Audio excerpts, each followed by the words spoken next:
ஹர ஹர சங்கர ஜய ஜய சங்கர ஹர ஹர சங்கர ஜய ஜய.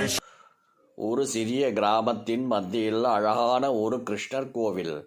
அங்கு அர்ச்சகரும் அவரிடம் வேலை பார்த்து வரும் சிறுவன் துளசிராமனும் காலை 4 மணிக்கே கோவிலுக்கு வந்து விடுவார்கள். துளசிராமனுக்கு கோவில் தோட்டத்து பூக்களை எல்லாம் பறித்து மாலையாக தொடுத்து தர வேண்டிய பணி. கிருஷ்ண பகவானே கதி என்று கிடக்கும் துளசிராமனுக்கு அந்த பூ பறிக்கும் நேரமும் கிருஷ்ணரின் நினைப்புத்தான். கிருஷ்ணார்ப்பணம் என்று மனதில் சொல்லியபடி பூக்களை பறித்து தொடுப்பான்.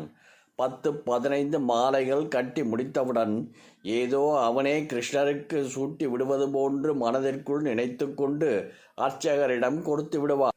அர்ச்சகர் கிருஷ்ணரின் சிலைக்கு மாலை சூட்டப் போனால் ஏற்கனவே ஒரு புது மாலையுடன் கிருஷ்ணர் சிலை பொலிவு பெற்றிருக்கும். அதை பார்த்து அர்ச்சகருக்கு இது துளசிராமனின் குறும்பாக இருக்குமோ என்று ஒரு சந்தேகம். அவனை கூப்பிட்டு, துளசிராமா, இதெல்லாம் அதிக பிரசங்கித்தரம், நீ மாலை கட்ட வேண்டுமே தவிர சூட்டக்கூடாது என்று கண்டித்தார். சுவாமி, நான் சூட்டவில்லை, கட்டிய மாலைகள் மொத்தம் 15, அத்தனையும் உங்களிடம் கொடுத்து விட்டேனே என்று அவன் சொற்கள் கூற அதை அவர் காதில் வாங்கிக் கொள்ளவே இல்லை. நாளையிலிருந்து அண்டாக்களில் தண்ணீர் நிரப்பும் பணியை செய், பூ கட்ட வேண்டாம் என்றார் அர்ச்சகர். அதுவும் இறைவன் செயல் என்று துளசிராமன் நீர் இறைக்கும் பொழுது, தொட்டிகளில் ஊற்றும் பொழுது சர்வம் கிருஷ்ணார்ப்பணம் என்று மனம் நிறைய சொல்லிக்கொள்வான். மனம் நிறைந்தது. இப்போதெல்லாம் சிலைக்கு அபிஷேகம் செய்ய அர்ச்சகர் வரும் முன்பே அபிஷேகம் நடந்து முடிந்து கருவறை ஈரமாகி இருக்கும். நீர் சொட்ட சொட்ட கிருஷ்ணர் சிலை சிரிக்கும். அர்ச்சகருக்கு கடும் கோபம். துளசிராமா, நீ அபிஷேகம் செய்யும் அளவுக்கு துணிந்து விட்டாயா? உன்னோடு பெரிய தொல்லையாகிவிட்டதே. என்ன திட்டம் ஆரம்பிக்க? துளசிராமன் கண்களில் கண்ணீர். சுவாமி, நான் அண்டாக்களை மட்டும்தான் நிரப்பினேன். உண்மையிலேயே கிருஷ்ணனுக்கு எப்படி அபிஷேகமானது என்று எனக்கு தெரியாது என்றான். அவ்வளவுதான். கிருஷ்ணர் மறுநாளே அவனை மடப்பள்ளிக்கு மாற்றிவிட்டார். பிரசாதம் தயாரிப்பு பணியில் அவன் ஒரு சிற்றாளர் ஆனான். இங்கும் காய் நறுக்கும் போது அவன் கிருஷ்ணார்ப்பணம் என்றே தன்னுடைய செய்கைகளை கடவுளுக்கு காணிக்கையாக்கினான். அன்று அர்ச்சகர் முன்னெச்சரிக்கையாக சன்னிதானத்தை பூட்டி சாவியை எடுத்துச் சென்று விட்டார்.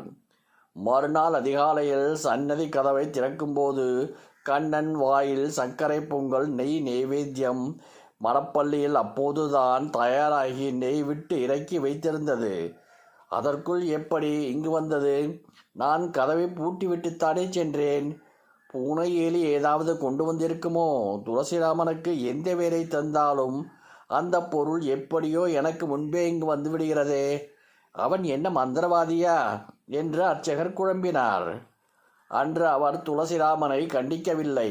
நாளை முதல் நீ வாசலில் பக்தர்களின் செருப்பை பாதுகாக்கும் வேலையை செய், நீ அதற்குத்தான் சரியானவன் என்று கூறினார். பூ, நீர், பிரசாதம் எல்லாம் நல்ல பொருட்கள் சன்னதிக்கு வந்துவிட்டன. இனி என்ன ஆகிறது என்று பார்ப்போம். இதுதான் அர்ச்சகரின் எண்ணம். அதையும் கடவுள் விருப்பம் என்று ஏற்றுக்கொண்ட துளசிராமன் அன்று முதல் வாசலில் நின்றிருந்தான். அதே கிருஷ்ணார்ப்பணம் என்றே அந்த வேலையும் செய்து கொண்டிருந்தான். அன்று அர்ச்சகர் சன்னதி கதவை பூட்டி தன்னுடன் கொண்டு சென்றார். மறுநாள் காலை சன்னதி கதவு திறந்ததும் அர்ச்சகர் கண்ட காட்சி உடலெல்லாம் அவருக்கு நடுங்கத் தொடங்கியது. இது என்ன கிருஷ்ணா? உனது பாதங்களில் ஒரு ஜோடி செருப்பு. பாத கமலங்களின் பாதுகையில் பீடத்தில் சாதாரண தோல் செருப்பு எப்படி வந்தது? துளசிராமன் எப்படிப்பட்டவன்? அவனுக்கு சன்னதி பூட்டை திறந்து இப்படி செருப்பை வைக்க எப்படி மனம் வரும்? ஆச்சரியம், அசத்தல். அர்ச்சகருக்கு வேர்த்து கொட்டியது. அப்போது எங்கிருந்தோ ஒரு குரல், அர்ச்சகரே, பயப்பட வேண்டாம். அந்த துளசிராமனுக்கு நீ எந்த வேலை தந்தாலும் அவன் கிருஷ்ணார்ப்பணம் என்று எனக்கு காணிக்கையாக்கி விடுகின்றான். அப்படி அன்போடு அவன் தரும் காணிக்கையை நான் மனமுவந்து ஏற்றுக்கொண்டேன். நினைவெல்லாம் எங்கோ இருக்க செய்யும் பூஜையை விட எதை செய்தாலும் எனக்கு காணிக்கையாக்கும் அவனின் அன்பை நான் ஏற்றுக்கொண்டேன்.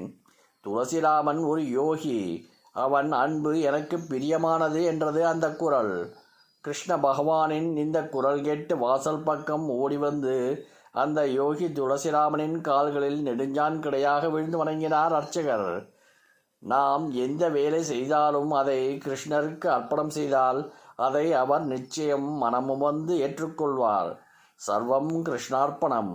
ஹர ஹர சங்கர ஜய ஜய சங்கர ஹர ஹர சங்கர ஜய ஜய